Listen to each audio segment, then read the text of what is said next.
Hey, good afternoon, everyone. Earthy Wise Woman here, and I have not been here for a while speaking about herbs. I have been on my other platforms uh, speaking about other things, but not here. And originally, I was going to do an herb that is not obscure, but it was a different herb, and I'm going to do it later. So it's good to be back, first of all. If you guys like my videos, please like and subscribe because it raises my algorithms and it kind of motivates me to come back to this platform a little more often. So please like and subscribe. Now, on to the herbs. What herb did I choose today? Well, I love my coffee. And that's the herb for the day, coffee. You guys probably have it somewhere in your kitchen. You know what it looks like. You know what it smells like. I hope you can see it. Just, yeah, coffee. Coffee is a magical herb. Shocker, because it's something that everybody has. But there's something that you also need to realize. Most of the herbs, if not all of the herbs in your kitchen, do have magical purposes. Today we're going to talk about coffee. Coffee is a masculine herb.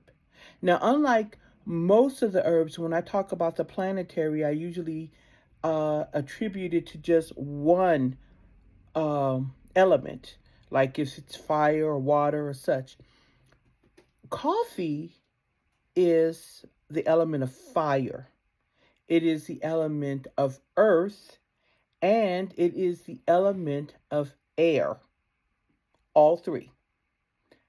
I'm going to repeat that. That's fire, that's earth, and that's air.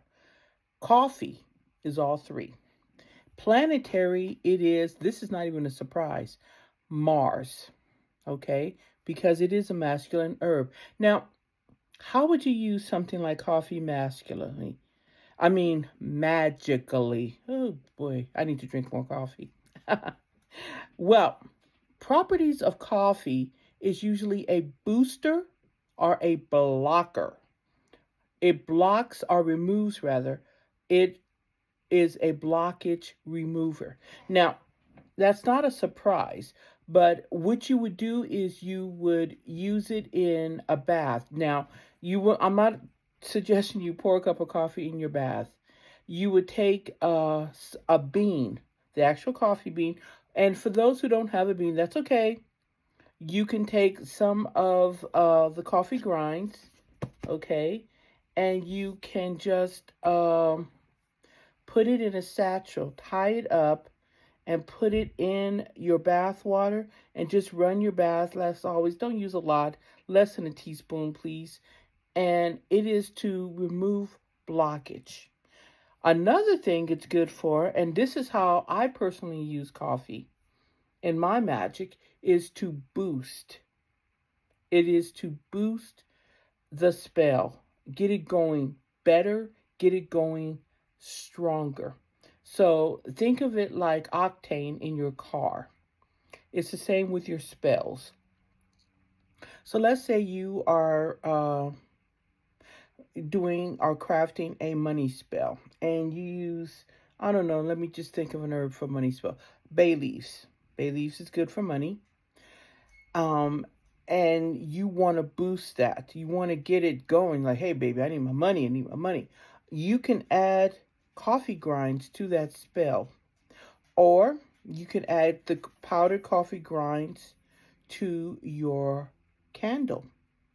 So you would sprinkle it, of course, clockwise. If it's a jar candle, sprinkle it clockwise.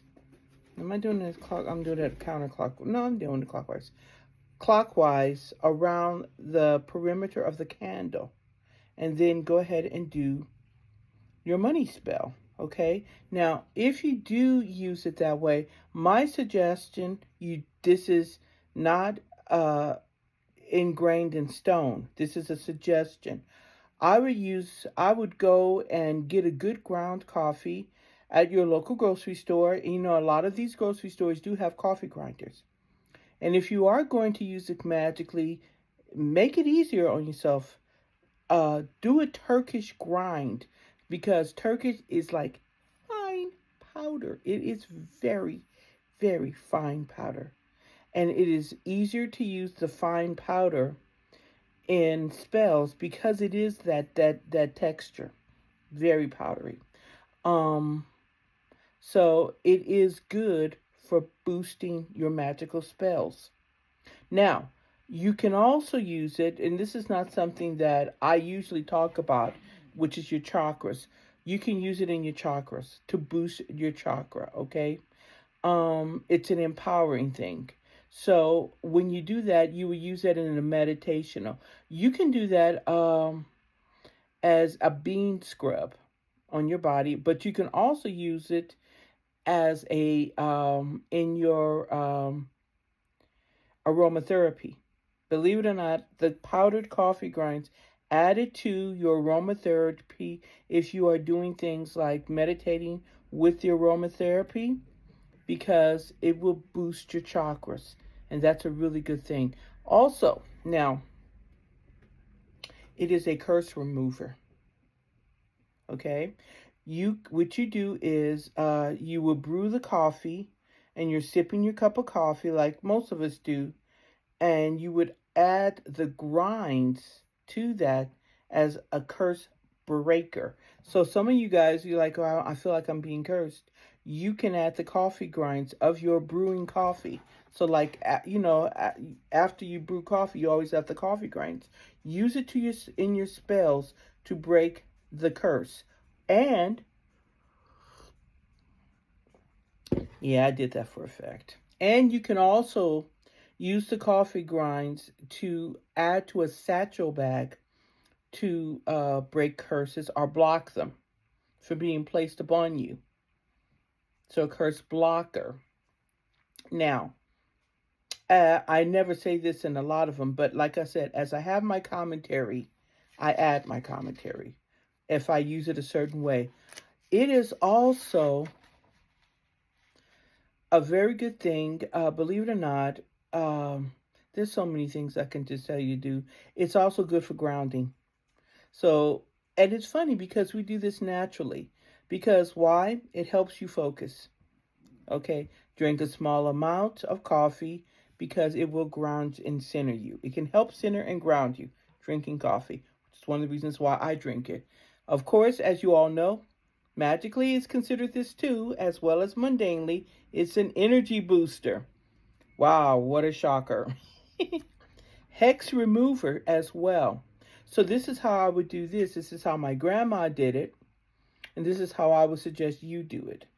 You can add a small amount of coffee in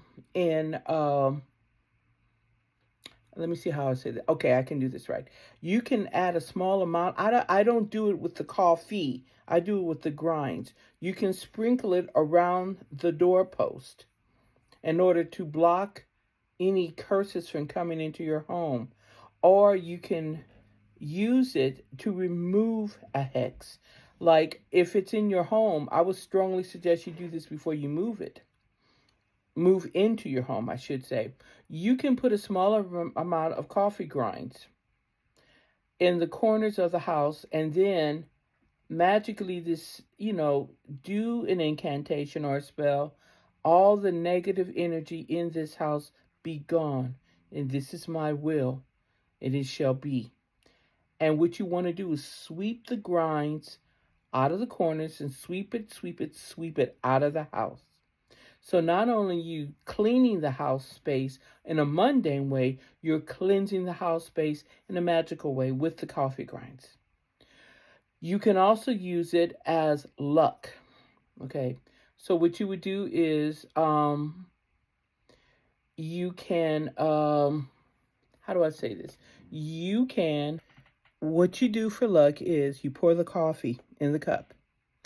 And the bubbles that come up, you know how you pour coffee and a little bit of bubbles come up? You would have to do this with black coffee. Scoop the bubbles out and drink it. You drink the bubbles and it brings good luck. Now, here's another thing that you don't know. Coffee can also be used for lust. Oh, yeah. What you would do is you would light your scented candles, and or you can do this in a bath, but most people don't. It's a little messy. But what you can do is you would light a scented candle, and you would add the powdered beans to your aromatherapy. And what it does is increase the romantic vibes. Yeah. Also, coffee's good for removing nightmares. So what you would do is you would take the coffee beans and you would put it in a satchel, and you would put it under your pillow to remove the bad nightmares. Now, most of you don't know this, or some of you do. I use it all the time because coffee is a good offering to the deities. Now, I used to think it was only in voodoo that we did it, but I have found other traditions where coffee is also used as an offering to deity. I know personally that Papa Legba, he loves his hot black coffee, and I always give him some on his altar. So, these are some of the ways you can use coffee. And what I want you to be aware of is that everything in your kitchen, every herb, every spice, in some way or another, you dig deep enough, you don't have to dig too deep really, you will find its magical purposes. This is Earthy Wise Woman saying blessed be and enjoy a nice hot cup of coffee. Oh yeah.